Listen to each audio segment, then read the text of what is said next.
Welcome back to another episode of Lost Codex Legends. My name is Jesse, and today we're talking about yet another rogue character, this time on the Horde side.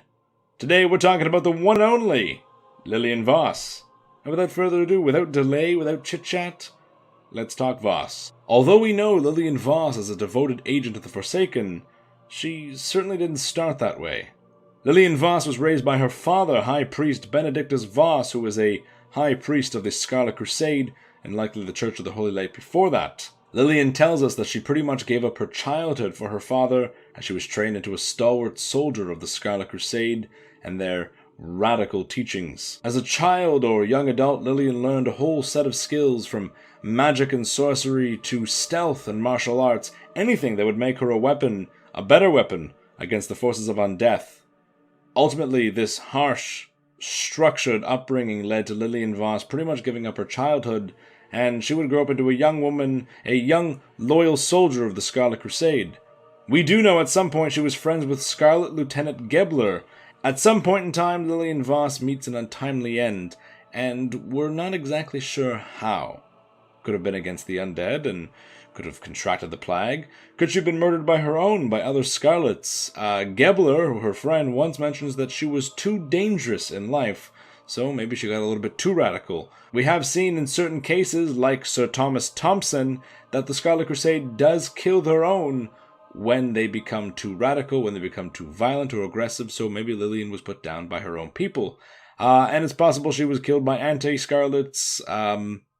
Us, the players, murdered her for a quest at level 7. I don't know. We don't really know how she dies. Either way, she dies, and her corpse ends up in the Death Knell graves. It could have been on a meat wagon and just tossed in a pile. She could have actually been buried there at some point. We don't really know. But she, at this point, during the Cataclysm Forsaken storyline, she is raised into undeath by one of Sylvanas' loyal Valkyr. When she's raised, undeath is the worst possible fate for Lillian Voss. When Lillian awakes, she is terrified. This is the worst possible fate for someone like her.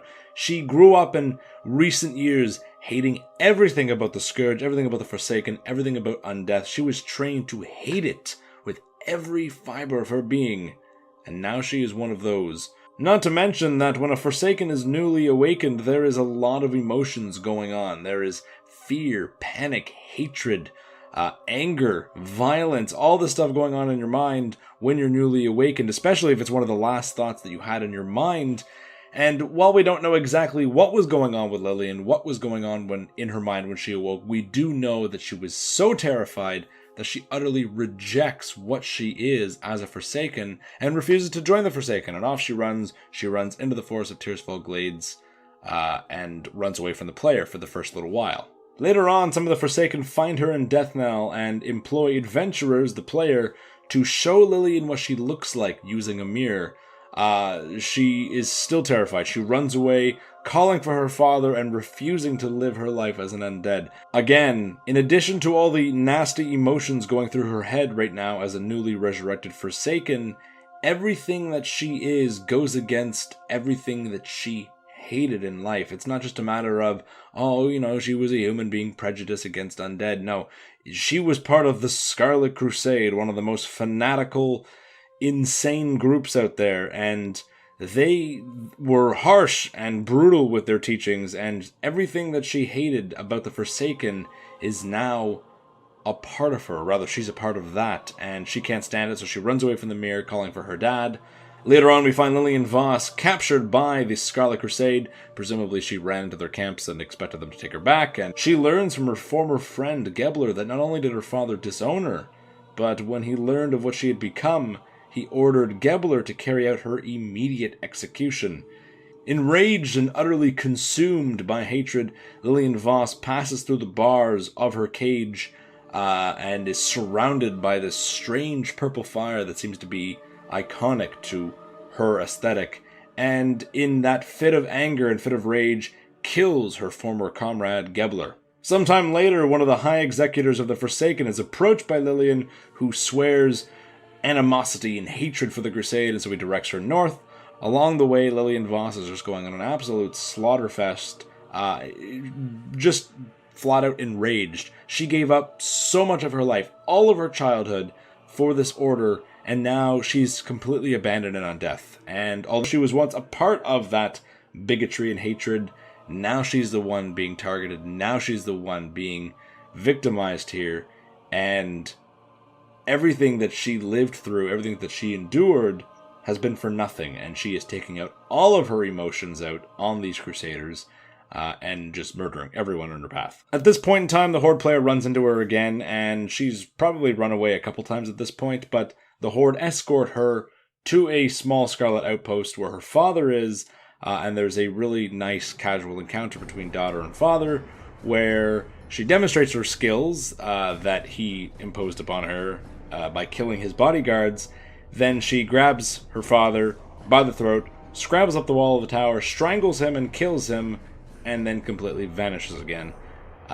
We just let her do her thing, let her take out her anger, and there's just bodies of Scarlets everywhere, and off we go to continue our questing. Later on, the same High Executor that had been approached by Lillian earlier hears of a Scarlet camp near Fellstone Fields. When the Horde players reach the camp to investigate, they find everyone dead, and the entire camp and the bodies engulfed by this strange purple fire, implying that Lillian had murdered everyone and continued on her merry, happy way. Although Lillian Voss's story ends there for the Cataclysm, she does reappear rather quickly in Missa Pandaria for the Scarlet Crusade revamp.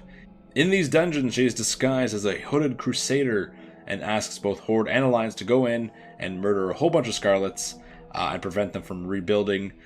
While we're there, she also asks us to retrieve the Blades of the Anointed, the only weapons capable of permanently killing High Inquisitor Sally Whitemane. She's very much not over that grudge yet, and seems to be quite annoyed that Whitemane keeps just coming back to life, as we've gone and killed her and taken her stupid hat several times.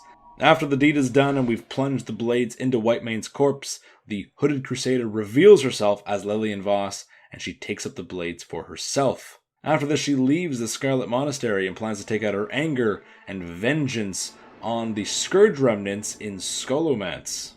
There, as she fights her way through the horrible haunted halls of Scholomance, she tracks down Dark Master Gandling, the instructor, the lead necromancer, with all the young little necromancers in Scholomance learning their first year of Hogwarts for necromancy, I guess. Lillian Voss despises everything about Dark Master Gandling, for he is creating more undead, more Scourge, for nefarious, evil purposes. She sees undeath as a curse, and she says to him, "I will not let you curse another soul with this nightmare."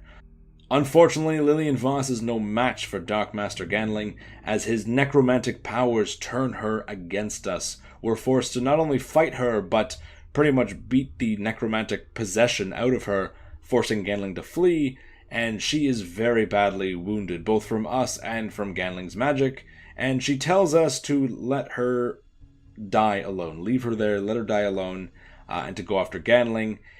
Fortunately, Lillian manages to escape Scholomance and ventures back off into the world, and is presumably active somewhere, but she's a rogue, so as long as we don't hear from her, we know she's doing a good job. So, good job, Lillian. I think. In Warlords of Draenor, she appears very briefly in both the Alliance and the Horde Tavern, enlisting adventurers to obtain a Soul Sever blade from the necromancers in Auchindoun to fight against the undead on Draenor. These were one of the random quests that appeared in your inn, if you had the inn in your garrison, and again, those quests are kind of difficult to not accept as canon, but there was a new traveler there every day. The way to Draenor was really not closed, but it was kind of closed, but not really. And yet Darian Mograine sometimes appears, and Lillian Voss, and then all these main characters. Cho shows up. Like, just people are just casually going to Draenor for vacation. It's really weird. We can't consider it not canon, but why would Lillian go to the Alliance? It just seems really bizarre. Either way, she wants us to go to Auchindoun and take one of their knives, I guess, to fight against the undead on Draenor. It's one of the little side quest lines. And so that's her involvement in Warlords, is very, very, very brief. Fortunately, in Legion, Lillian returns with a rather significant appearance in the Rogue class hall. In Legion, she could be found in the Halls of Shadow in Dalaran, the Rogue class hall, sitting on some stairs, reading a book, and she's actually part of the Uncrowned team that discovers a plot to attack the armies of Legionfall on the Broken Shore. With the help of Fleet Admiral Tethys and some fel-infused gunpowder, Lillian Voss helps stop the Legion ambush from happening in this cave and collapses the cave on top of them. During the Rogue Quest campaign, she also discovers the Legion's plot to use homunculi, an undead construct that is so lifelike and so well hidden that Lillian Voss actually has trouble discovering and detecting them. Because of their infiltration with Stormwind and Matthias Shaw, and the now very watchful demon hunters, the Legion couldn't risk sending more demons to do their bidding and take on the forms of other civilians and whatnot, and as such used these undead husks, these homunculi, as their servants to do their bidding and to spy and do whatever they wanted. Naturally, because they're undead, Lillian hates pretty much everything about them, and helps you take them out one by one to rid these capital cities of these spying Legion agents, while also stabbing undead, which she just loves to do, because that's what she hates most in this world. Now, Battle for Azeroth comes around, and Lillian is now part of the Horde. Lillian explains that her services were requested, not unlike Garona, but she seems to hold some true hatred for the Alliance. Lillian Voss notes that in life she was trained to hate and destroy the undead, and then when she became undead, she hated herself most of all. She notes that it's because of the Alliance who fosters this malice and hatred for her kind, this shunning of their former brothers and sisters because the Forsaken remind them of what lies beneath the facade of flesh.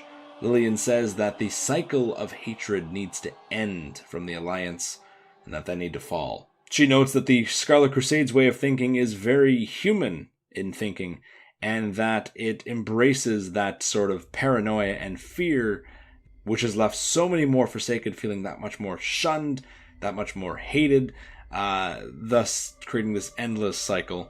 And as I said, she wants the cycle to end.